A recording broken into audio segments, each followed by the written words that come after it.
Khamis Mohammed, or KKM as he is known to the American FBI, is arrested at Home Affairs. He is trying to renew his permit for political asylum. This arrest is the climax of an international FBI operation, so intriguing that it resembles the plot of a Tarantino movie.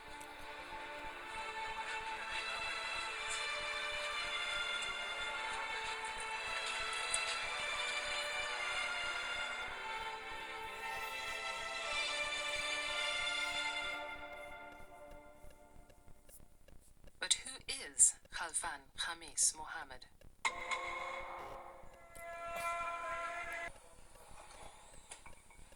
So these are the grandkids here? Some of them are grandkids, some of them are nieces, some of them is me with Karl Marx's burial place in London.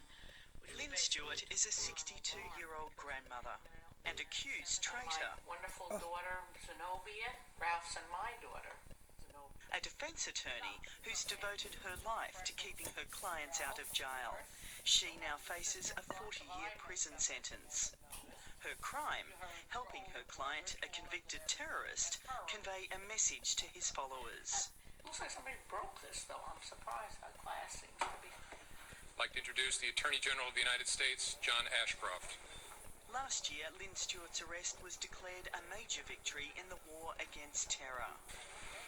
Today's indictment charges 4 individuals, including Rahman's lawyer, a United States citizen, with aiding Sheikh Abdel-Rahma in continuing to direct terrorist activities of the Islamic group from his prison cell in the United States.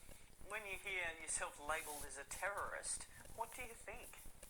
Well, I think it's absurd. It's a word, it's a label, it's meant to engender in people terrible fear.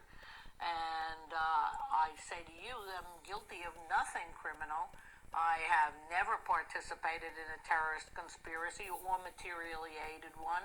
I have politics. I don't consider them to be terrorists by their definition or by anyone else's definition. But my politics are strong. I believe them fully. And you stand by them? I do stand by them. These are...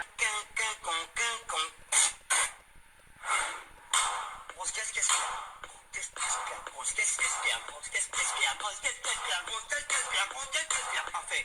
Recording. Tu vois, il y a un truc un peu sanguinolent, tu vois, un peu dégressif, tu vois, un peu nonchalant, ta désinvolture.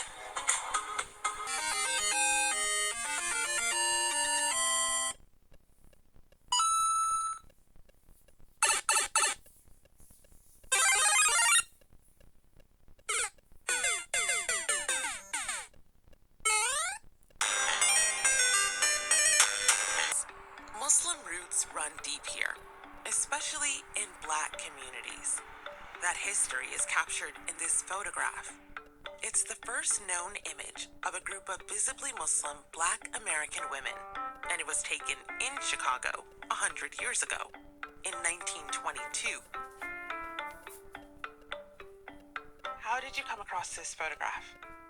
I started researching the history of Islam and Muslims in the United States. I kept seeing this particular image. And it was just kind of put there as an indicator that women were present in this history. And I started asking, who were these women? My first thing that comes out to me is this crown, black church hat. Who are these women and what does it mean for them to have, be wrapped up like this at this time in America? You can't tell the story of America without the story of Black people. And you can't tell the story of Muslims in America without the story of African American Muslims. I call them visionaries. They're seeing the world through this newfound lens of being Muslim that's unprecedented.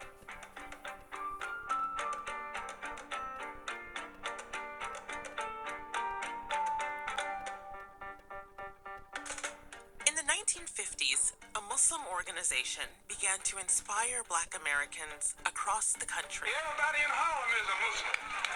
Leaders like Malcolm X and members like Muhammad Ali soon made the Nation of Islam a household name. I've been all over, and everybody know and are talking about the Muslims in America.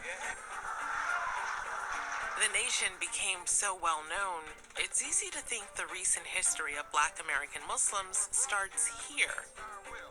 But the story goes back much further, as the photograph of the 4 American Muslim ladies makes clear. It was taken 30 years before the Nation of Islam came to prominence.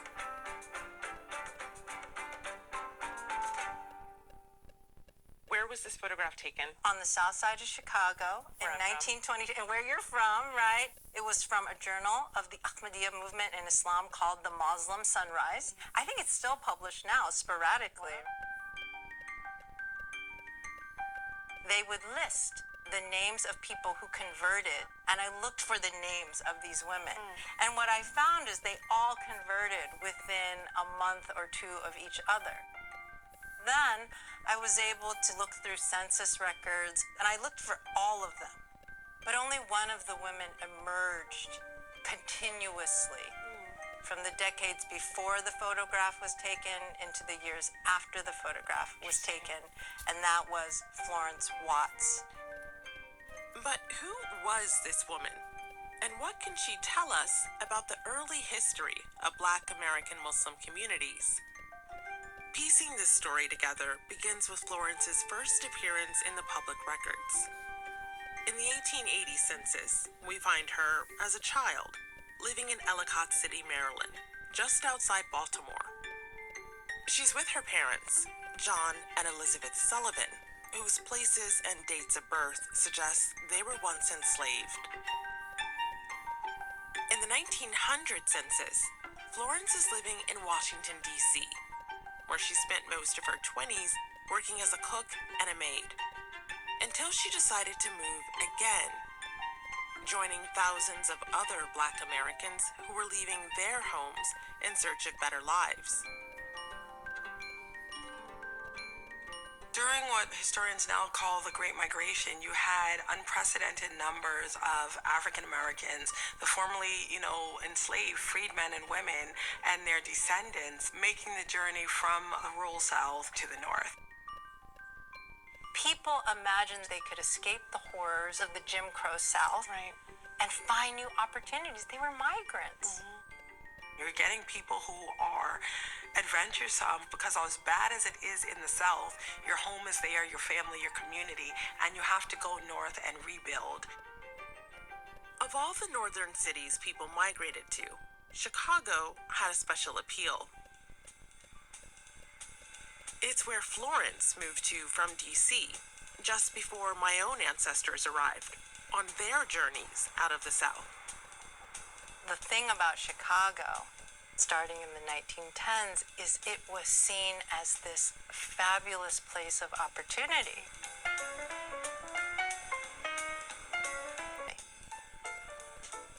Chicago offered unprecedented opportunity. They could not find enough labor, and they didn't want to pay top dollar either. It was very useful to welcome immigrants and African Americans from the South, and it's at that point it creates a meeting.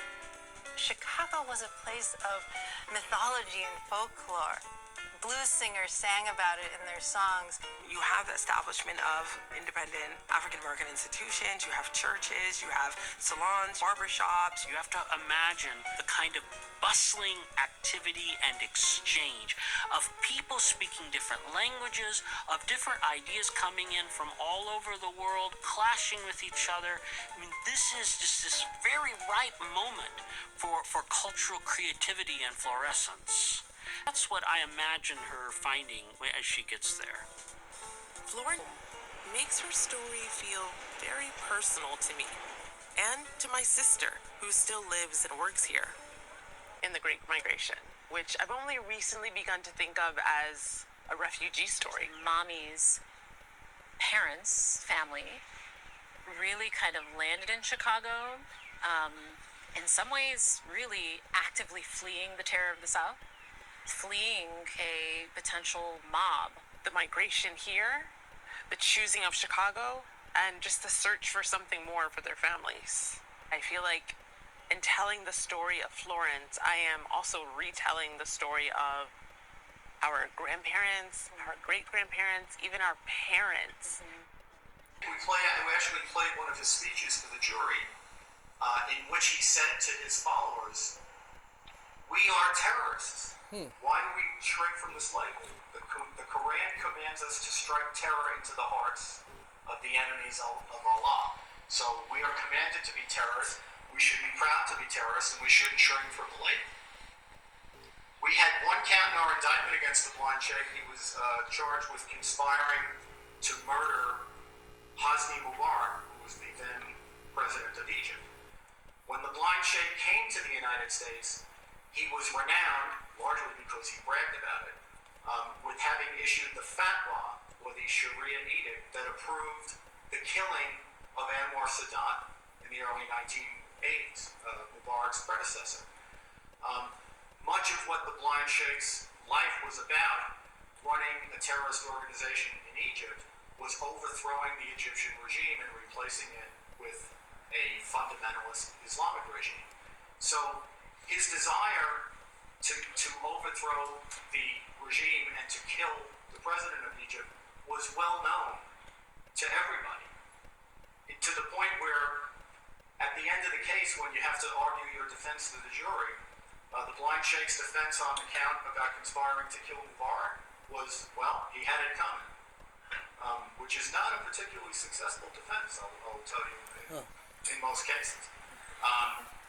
But my point here is that when people who were not terrorists said that they would rely on the blind sheikh for what the true meaning was of certain aspects of their belief system, they relied on him knowing precisely who he was. And despite that, it didn't in any way lower his credibility in their eyes, which I thought was quite disturbing. To the United States now, where Omar Abdel-Rahma, serving a life sentence for plotting the 1993 World Trade Center bombing in New York, has died. According to a prison spokesman, the 78-year-old Egyptian-born radical cleric died from natural causes in the Federal Correctional Complex in Butner, North Carolina. The February 1993 attack, in which a bomb exploded in a parking garage below the South Tower, killed 6 people and wounded more than 1,000. Known as the Blind Sheikh, Abdel-Rahma was regarded as one of the most influential and fearsome theologians of the Islamist fundamentalism that swept the Middle East. U.S. media reported al-Qaeda leader Osama bin Laden had once credited Abdel-Rahma as the inspiration for the 9/11 attacks on the World Trade Center in 2001. Another top story we're following, it's almost 24 years to the day that a truck loaded with explosives tried to bring down the World Trade Center in New York. 6 people died in that blast, and many more were injured. Today, we learned that the Muslim cleric who helped orchestrate that 1993 attack is dead. Brian Yanis has all the details on the man known as the Blind Sheikh. Hi, Brian. Hi, Elizabeth. Well, Fox News can confirm Omar Abdel-Rahma died today while serving a life sentence at the Butner Federal Prison in North Carolina. Blind, Abdel-Rahma became known as the Blind Sheikh. Before Osama bin Laden, this man was arguably the face of radical Islam in the 80s and in the 90s.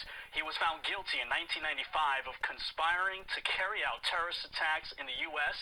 He helped to orchestrate the 1993 bombing of the World Trade Center, in which a truck bomb detonated below the North Tower, killing 6 and injuring over 1,000 others. 7 other men were convicted for the actual attack. The Blind Sheikh was convicted of conspiring to also blow up the United Nations headquarters, a federal building, 2 tunnels, and a bridge in Manhattan. At the time, this was the biggest terrorism trial in our nation's history. He was convicted along with 9 others. He was known for his radical sermons, especially while he lived in New York City and New Jersey in the 1990s, denouncing the United States and Israel, calling for jihad, a holy war against what he called the infidel. Abdel-Rahman was considered the spiritual leader of Al-Gama, also known as the Islamic Group, a militant group in Egypt considered a terrorist organization. To this day, the terrorist organization actively campaigned for his release. In fact, the blind Sheikh's imprisonment became a rallying cry for radical Islamic jihadists everywhere. He remained a spiritual leader to them while behind bars. In fact, the Islamic group carried out attacks like the Luxor massacre, killing 58 tourists in Egypt, in part demanding the release of Abdel-Rahman. Reportedly, one of Abdel-Rahman's son says a U.S. representative called him to confirm his father's death today. The AP says he died after a long battle with diabetes and coronary artery disease. He was 78. Liz? All right.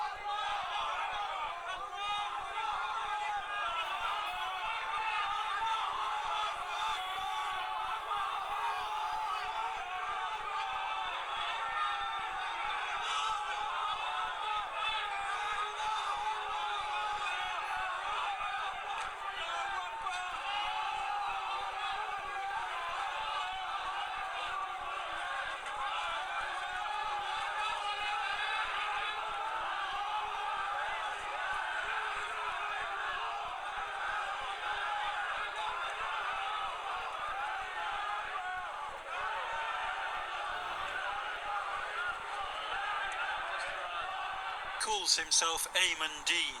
For 8 years he worked for MI6 as a double agent, mostly inside Al-Qaeda. And now one of the West's most important spies has broken cover to tell his story. If you spend 8 years undercover, at some point basically you will start to feel the effects, especially if you suppress that spy inside you basically, and you suppress your emotions and your real feelings all the time, and you pretend to be someone who you aren't. In 1996, Ayman Dean underwent Al-Qaeda training in Afghanistan. The teenager from Bahrain had already fought as a jihadi in Bosnia. Now he swore an oath of allegiance to Osama bin Laden, believing he was defending Muslims from Christian crusades.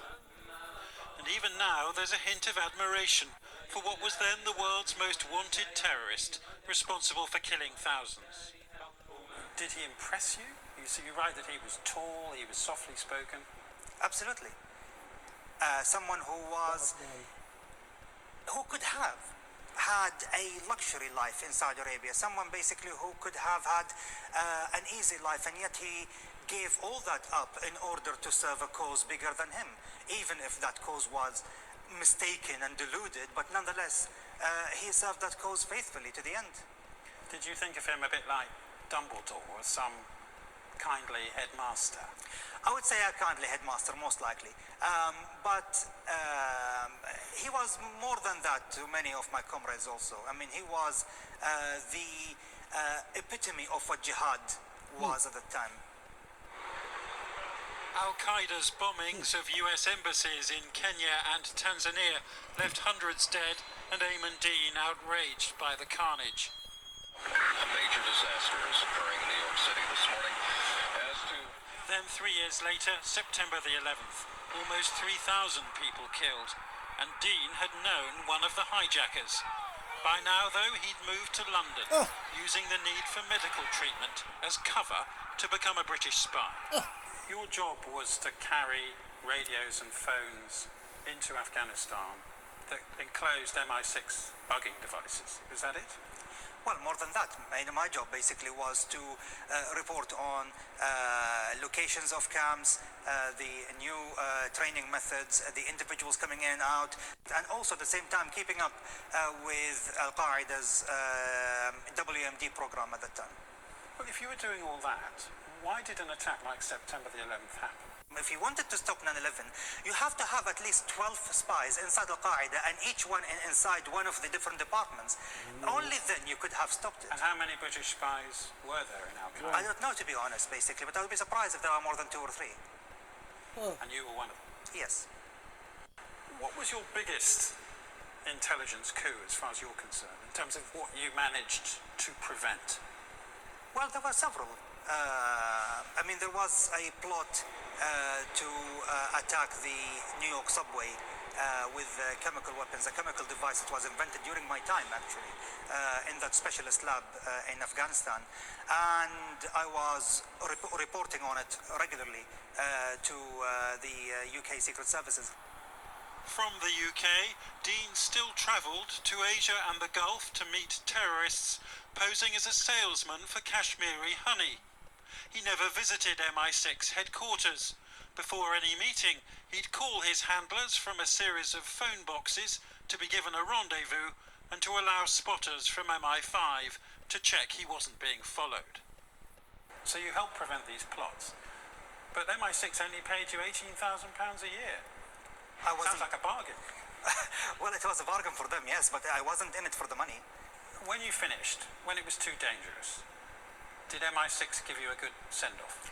Well, it was a good send-off. In that particular secret location where they trained their agents, they brought the devices I used at the time, laptops and a computer, and they used them as target practice with their pistols, basically. So, in order to destroy all the evidence there. So that was the MI6 send-off, to use your equipment as target practice? Indeed. What did that tell you about MI6? They have a sense of humour? Yes, I would say so. I developed a close relationship with all of my handlers over the years, and I found them to be not just only professional, but very caring also. His spying career ended in 2006 during a boat ride on holiday in Paris. He was told the Americans had leaked details of his identity to a journalist. MI6 ordered him back to London. 3 years later, he was followed out of this underground station by a jihadi he knew. Al-Qaeda had ordered anyone who saw him to kill him. When he saw me there, his eyes filled first with shock and then with anger. I can tell basically he was behind me. Then basically I walked out of the station and into a pharmacy. And by the time I lost him, but then it became clear to me that, staying in London, basically, I would be running into these people all the time. There was a plot to kill you 2 years ago in the Gulf. How worried are you now? Well, I take precautions. I'm not overly worried, but I take precautions to make sure that I don't end up somewhere where, there is a heavy concentration of my ex-associates. But when Sergei Skripal was poisoned, didn't you think, oh dear, MI6 doesn't seem to be very good at protecting its double agents? And you're a former double agent, as he was. Indeed, but the difference here is that he is pursued by one of the great powers of the world, and many of my former comrades are either dead or in prison. With the coming of ISIS, Dean says the jihad he joined has gone down market. The university-educated terrorists of September the 11th replaced, he says, by far more low-life criminals and psychopaths, even if both groups believe they're fulfilling religious prophecy and that the end of the world is nigh. What people want to know is, how long is this going to go on? When's it going to end? I'm afraid I don't have any good news here. I think this will go on for years to come. First of all, the waves of migration coming from the Middle East and North Africa, bringing with them basically untold number of risks and potential threats to this country and Europe in general. This will be a threat for many years to come, especially with radicals being released from prison with more a resentment towards this country and possibly even greater intent. Do you have any lasting regret that you betrayed people whom you had become friends with? Well, Imam Ali said that loyalty to the treacherous is treachery in the eyes of God. Betrayal of the treacherous is true loyalty in the eyes of God. No, I did not betray a state. I betrayed a bunch of criminals, as simple as that. MI6 never discloses or discusses the identity of its agents, which it regards as the true heroes of its murky world. Eamon Dean lives quietly somewhere in the British Isles, his codename Lawrence, as in Lawrence of Arabia, an identity he left behind over a decade ago.